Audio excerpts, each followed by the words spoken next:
히브리서 5장 1절에서 10절 말씀입니다.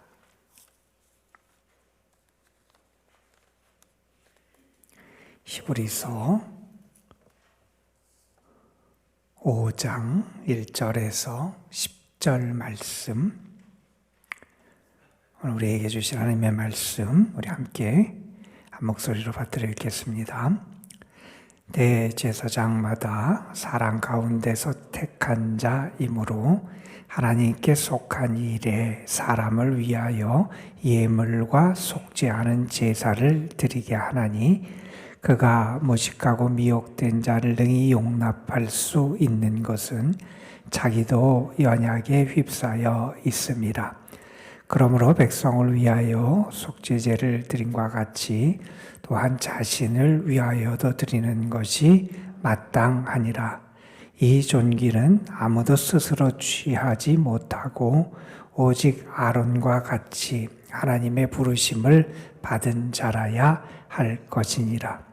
또한 이와 같이 그리스도께서 대제사장 되심도 스스로 영광을 취하심이 아니요 오직 말씀하신 이가 그에게 이르시되 너는 내 아들이니 내가 오늘 너를 낳았다 하셨고, 또한 이와 같이 다른 데서 말씀하시되 내가 영원히 멜기세덱의 반차를 따르는 제사장이라 하셨으니 그는 육체에 계실 때에 자기를 죽음에서 능히 구원하실 이에게 심한 통곡과 눈물로 간구와 소원을 올렸고 그의 경건하심으로 말미암아 들으심을 얻었느니라. 그가 아들이시면서도 받으신 고난으로 순종함을 배워서 온전하게 되셨은즉 자기에게 순종하는 모든 자에게 영원한 구원의 근원이 되시고 하나님께 멜기세덱의 반차를 따른 대제사장이라 칭하심을 받으셨느니라. 아멘. 예전에 있었던 일이에요. 어느 목사님 사택에 도둑이 들었다는 거예요. 밤에 도둑이 들어서 도둑이 흉기를 들고 침입해 들어왔어요. 잠을 자다가 도둑 소리에 깼는데 도둑이 흉기를 들고 있는 거예요. 도둑이 말해요. 손 들어. 손을 들었어요. 돈을 내놔. 가진 게 없습니다. 그러는 거예요. 도둑이 찾아요. 서랍도 열어보고 모르겠다. 그래서 돈이 어디가 없냐고 그렇게 얘기하면서 이렇게 손 내려. 그럼 내리고 앉아. 그래도 앉았어요. 그 도둑이 가져갈 게 없으니까 나중에 이런 얘기를 하고 갔대요. 나를 위해서 좀 모아놓고 살아. 그렇게 하고 나갔대요. 예전에 어려운 때 그렇게 목사님들이 이렇게 고생들을 많이 하셨잖아요. 그런데 그 일을 겪고 나서 그 목사님이 회개를 했대요. 왜 회개를 했느냐? 돈을 안 모은 걸 회개한 게 아니라 회개한 이유는 그런 거였어요. 도둑이 흉기 하나 들고 와서 손 들어. 그러니까 내가 손을 들고, 손 내려. 그러니까 손을 내리고, 앉아. 그러니까 내가 앉았다는 거예요. 그런데 자기의 삶을 돌이켜보니 하나님이 그렇게 많은 은혜를 주시고 또 하나님이 자기를 살리고 자기에게 좋은 것을 허락하시기 위해서 말씀하시는데 그 하나님의 말씀에는 순종하지 못했던 자신의 모습이 보이더라는 거예요. 내가 세상의 조그만 무기 앞에서도 그 명령을 따라서 순종하는 모습을 보이는데 나를 사랑하시고 나를 도우시고 나에게 또한 귀한 일도 맡겨주신 그 하나님께 나는 참 순종하지 못했구나 하는 것을 생각하면서 하나님 앞에 회개를 했다. 그러한 우습기도 하고 또한 또 슬프기도 한 그런 이야기가 있습니다. 여러분, 우리는 하나님의 사람이에요. 우리는 하나님의 은혜를 입은 사람이고 또한 우리는 하나님을 위해 살아가는 사람이고 우리는 하나님께 순종하며 살아가는 사람이에요. 우리는 내가 누구인지를 잘 알아야 되고 그에 합당한 모습으로 자신을 잘 세워나갈 수 있는 지혜가 우리에게 필요해요. 구약시대에도 하나님께서 하나님의 백성들을 위해서 하나님께 은혜 받는 그러한 일을 감당하도록, 백성에게 하나님의 은혜를 나누어 준 일을 감당하도록 여러 사람들을 세우셨지요. 때로는 왕을 통해서 하나님의 공의를 백성들에게 나누기도 하시고, 때로는 하나님의 선지자 예언자들을 보내셔서 그들에게 하나님의 말씀을 전하셔서 그들을 돌이키고 뉘우치고 바로 세울 수 있도록 은혜의 길을 열어주시기도 하고, 또 하나님께서 때로는 대제사장들을, 제사장을 통해서 하나님 앞에 그들과의 관계가 회복되고 그들이 다시 하나님의 은혜를 받을 수 있는 그러한 길을 열어주셨지요. 히브리서에 보면 그러한 대제사장 혹은 제사장에 대한 언급이 참 많이 나와요. 그 이유는 다른 게 아니라 이 히브리서를 읽었던 독자들은 아마도 유대적인 배경을 가진 독자들이었던 것 같아요. 그래서 그들에게는 이 제사 제도라든지 유대적인 배경이라든지 구약 성경이라든 게 상당히 익숙했고, 그래서 그들에게 가장 적합한 방식으로 예수 그리스도의 구원의 역사를 증언해주고, 그리고 뿐만 아니라 그 예수 그리스도를 통해서 이루어진 구원의 역사가 구약이나 아니면 이전에 그들이 누리고 알았던 것과는 비교할 수 없이 우월하고 온전한 것임을 그들이 알게 하고, 그래서 다시 그들이 이전의 삶으로 돌아가거나 신앙을 떠나거나 약해지지 아니하고 주님 안에, 예수 그리스도라고 하는 그분 안에 거할 수 있도록 권면하는 말씀이 이 히브리서 말씀이기 때문에 그렇습니다. 그 히브리서는 그래서 예수님을 어떻게 표현하냐 하면 예수님은 우리의 참 대제사장이 되시는 분이다, 그런 말씀입니다. 우리의 진정한 대제사장이 되시는 분이라는 거예요. 앞에서도 유대인들 혹은 유대적인 배경을 가진 사람들에게 중요한 어떤 것들을 예수님과 비교했어요. 앞부분에서는 천사와 예수님을 비교했어요. 천사와 예수님을 비교해도 아무리 영적인 존재라고 생각되는 그 천사도 예수님과 비교가 안 된다는 거예요. 그만큼 예수님이 우월하시다 하는 것을 말했어요. 또 3장 앞부분에서는 이스라엘 백성들에게 너무나 위대한 인물 모세를 언급합니다. 그 모세, 이스라엘에 정말 출애굽을 시키고 이스라엘의 토대를 놓았던 그 위대한 지도자 모세조차도 하나님의 집을 위한 사환에 불과하다, 종에 불과하다. 그 예수님은 하나님의 아들이시고 그 집을 세우시는 분이 예수님이시다 하는 말씀을 하면서 모세보다도 예수님이 우월하시다는 말씀을 했어요. 그리고 이제 본격적으로 히브리서에서 가장 많이 언급되고 가장 많이 비교되는 게 뭐냐 하면 이 땅에서 우리로 하여금 하나님의 은혜를 누리게 하는 그러한 중재, 매개의 역할을 하는 제사장, 특별히 대제사장이 있는데 얼마나 고귀한 역할을 해요.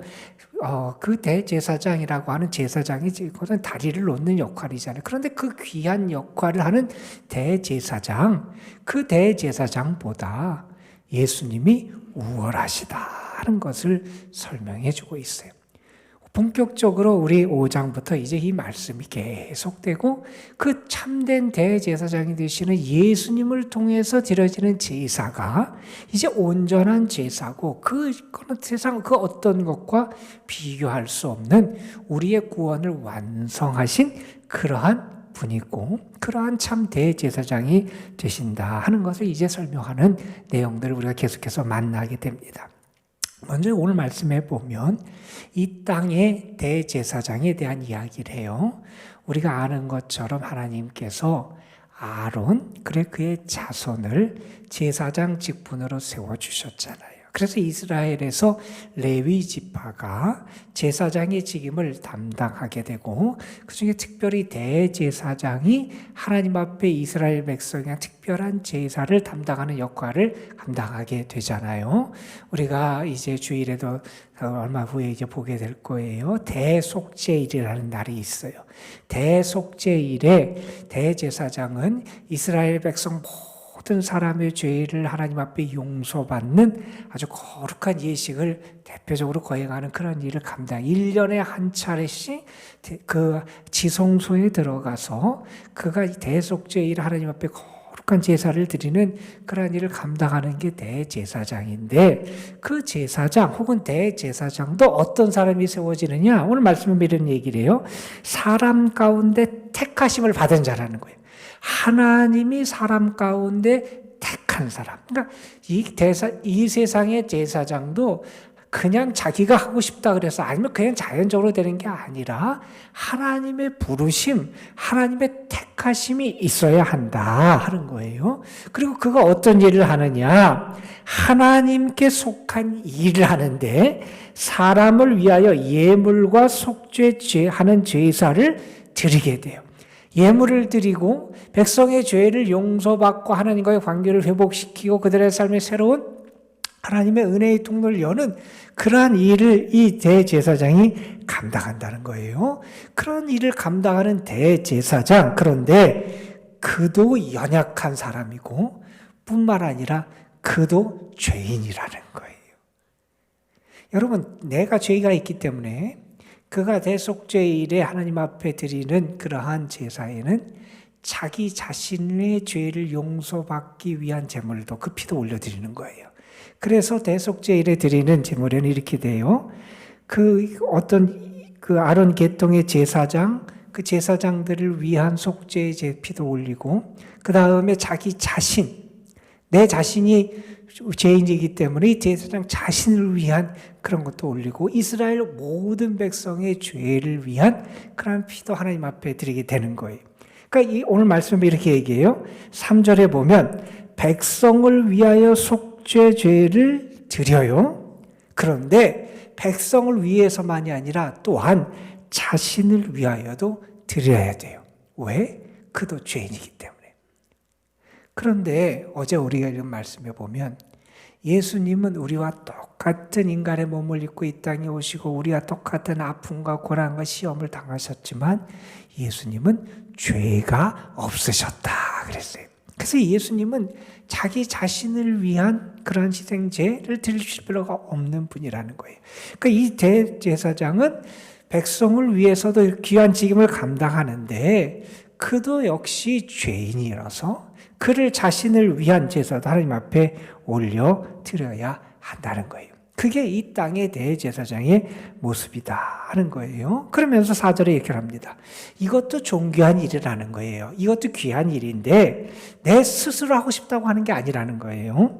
하나님의 부르심을 받은 자라야 이 대제사장의 역할을 감당한다 하는 얘기를 합니다. 자, 그러면서 이제 이 땅의 대제사장, 아론의 후손들, 아론 계통을 따르는 대제사장들, 제사장과 대비되는 예수님의 대제사장 직분에 대해서 설명을 해요. 이렇게 얘기합니다. 5절에 보면 이와 같이 그리스도께서 대제사장이 되심도 스스로 내가 대제사장이 되겠다 이렇게 영광을 취한 게 아니라는 거예요.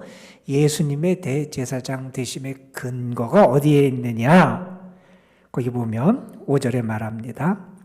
하나님이 말씀하셨다는 거예요. 너는 내 아들이니 내가 오늘 너를 낳았다. 이 구약의 말씀을 인용하면서 예수님은 하나님의 아들로서 하나님의 아들 되는 그분을 하나님이 부르셔서 대제사장직을 주셨다는 거예요. 그러니까 하나님의 부르심인데 특별히 예수님은 하나님의 아들이신 그분을 하나님께서 대제사장의 직분에 세우셨다는 거예요. 또한 이런 말씀을 합니다. 6절에 보면 예수님이 대제사장 되시는 것은 아들이신 예수님을 부르시는 게 첫 번째라면 두 번째 6절에 보면 또한 다른 데서 말씀하시되 시편 말씀 인용합니다. 내가 영원히 멜기세덱의 반차를 따르는 제사장이라 하셨으니. 그래요. 여러분 이제 우리 히브리서 읽어보면 이 멜기세덱이라는 이름이 참 많이 나와요. 멜기세덱이 창세기에 한 번 나오는 사람이에요. 그런데 이 사람의 이름이 히브리서에서 상당히 많이 언급이 됩니다. 이 사람은 아브라함을 만나서 축복하고요. 아브라함에게 떡과 포도주를 준 사람이고요. 그리고 아브라함이 내가 11조를 드리겠다 이렇게 서약하기도 됐던 사람이고요. 근데 이 멜기세덱은 누구냐? 살렘 왕이라고 나와요. 근데 이 멜기세덱에 대해서 성경에는 그의 아버지가 누군지, 그의 어머니가 누군지, 그의 시작이 언젠지, 그의 끝이 언젠지에 대한 언급이 없어요. 그래서 이 멜기세덱은 어떤 것을 상징하냐 하면 그냥 갑자기 나타나다가 사라지거든요. 그래서 그 시작도 알 수 없고 끝도 알 수 없고, 그래서 이 멜기세덱은 영원한 제사장을 상징하는 인물로 등장을 해요. 왜냐하면 성경에 그 처음과 끝이 나오지 않기 때문에 그래요. 그러니까 예수님에 대해서 멜기세덱의 계통을 따르는 제사장이라고 말했던 것은 예수님은 영원한 대제사장이 되십니다 하는 거예요.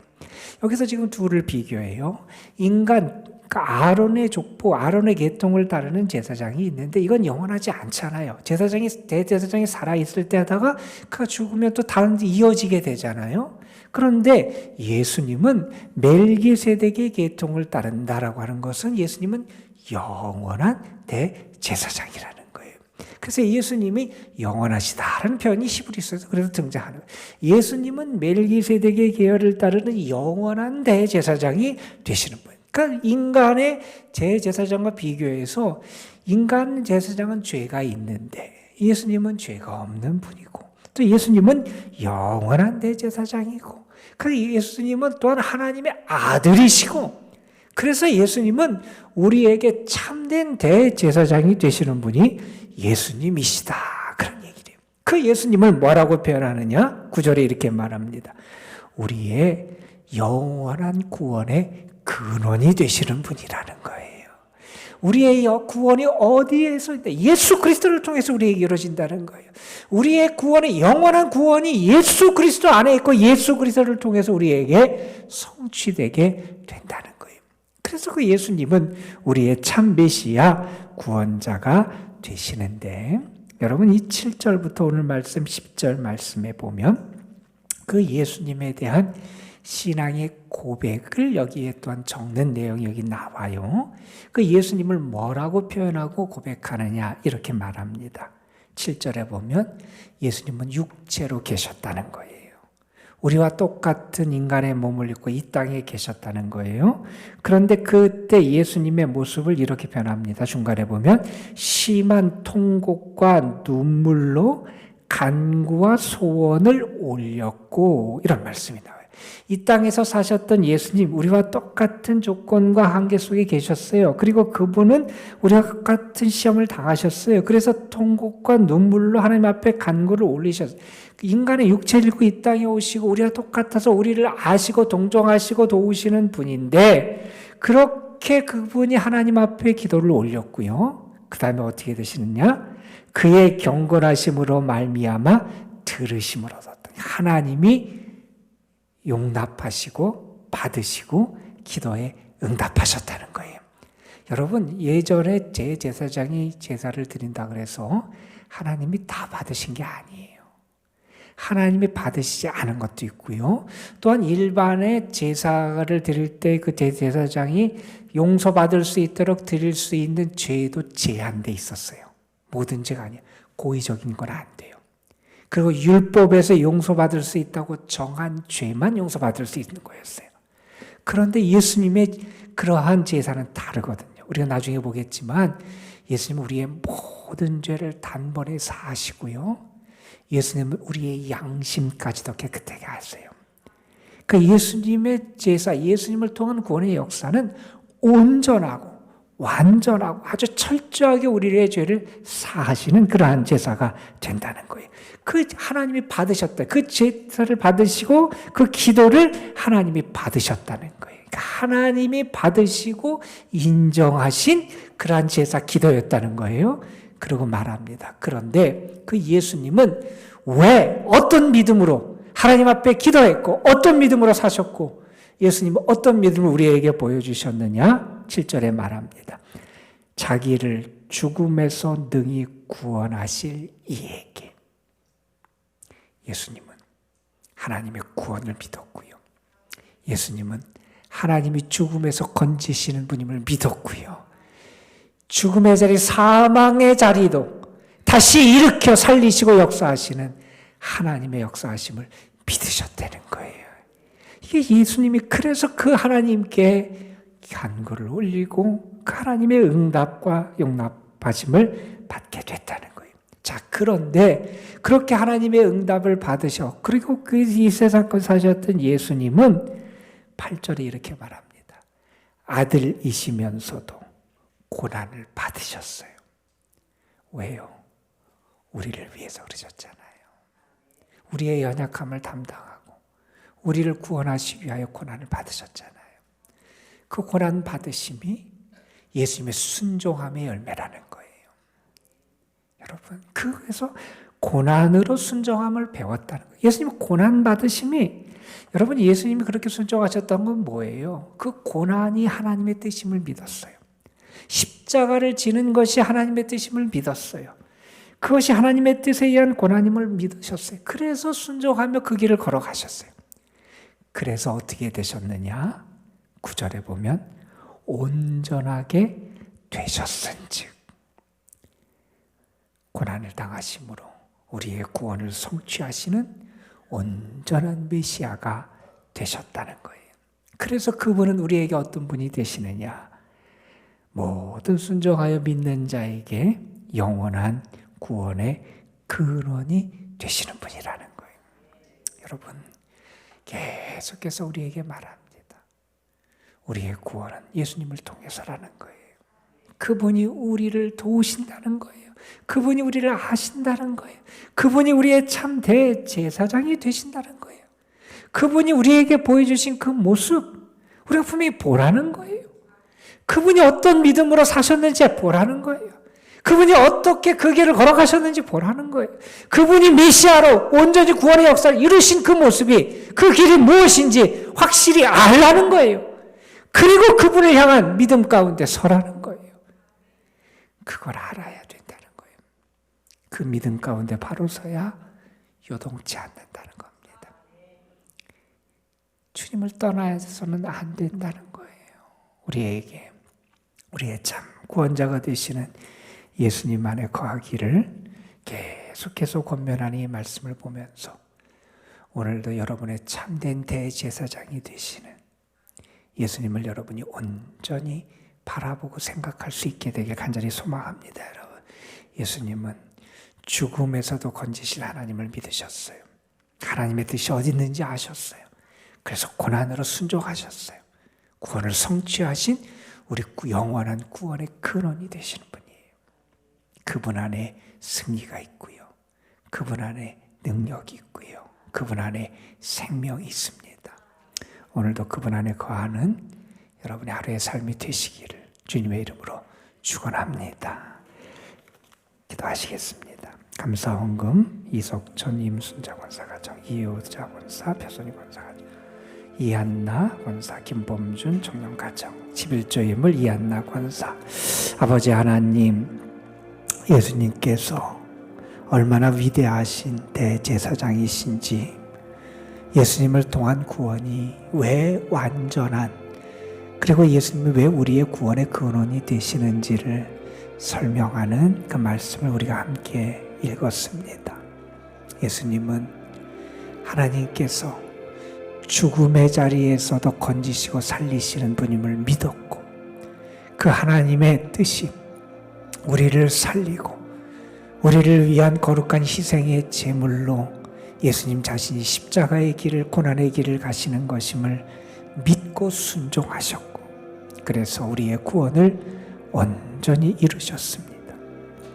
아버지 하나님, 우리에게 우리의 구원의 근원이 되시는, 우리의 믿음의 주여 온전케 하시는, 우리의 믿음을 시작하시고 완성하시는 그 예수님의 믿음을 따라 살아갈 수 있는 저희들 되게 하여 주옵시며, 아버지 하나님, 그 누구보다, 그 어떤 것보다 우리에게 가장 큰 참된 구원이 되시는 우리 주님을 온전히 바라보고 따라가고 믿고 의지할 수 있는 저희들 되게 하옵소서. 주님을 향한 우리의 믿음이 연약해지지 않게 하여 주시기를 원합니다. 주님, 우리에게 믿음 주셔서 그 믿음으로 오늘도 승리하게 하여 주시고, 주님을 향한 바른 신앙의 고백이 우리의 영을 살리고 우리의 생각을 정결하게 하고 우리의 마음을, 우리의 삶을 거룩하게 변화시키는 능력으로 나타나게 하여 주옵소서. 오늘도 하나님 앞에 귀한 예물 올려드린 손길들이 있습니다. 감사의 예물, 11조 예물 주님 받으시고, 저들의 삶 위에, 저들이 소망하고 간구하고 기도하는 제목들 위에 하나님의 축복의 은혜를 더하여 주옵소서.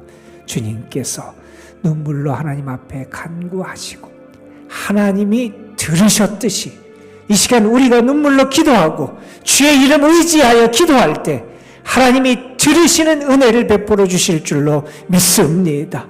우리에게 또한 응답의 축복을 허락해 주실 줄로 믿습니다. 믿음으로 구하며 하나님의 역사를 경험하는 저희들 되게 하옵소서. 아버지 하나님, 오늘도 주의 교회와 이 교회에 속한 모든 성도들, 특별히 연로하신 분들, 병중에 있고 연약한 성도들에게 하나님의 은혜가 충만하게 임하기를 원하고 주님이 저들의 마음과 생각을 붙잡아 주시기를 소망합니다. 주님, 은혜를 더하여 주옵소서. 특별히 이 사순절기 우리가 기도하면서 주께 가까이 나아가게 하시고, 기도하면서 주의 사랑을 경험하게 하여 주시고, 기도하며 우리의 믿음이 더 견고해질 수 있도록 인도하여 주옵소서. 믿음으로 이 시간도 구합니다. 성령께서 우리의 기도를 도우시고 역사하여 주옵소서. 우리 구주 예수 그리스도의 이름으로 기도드리옵나이다. 아멘.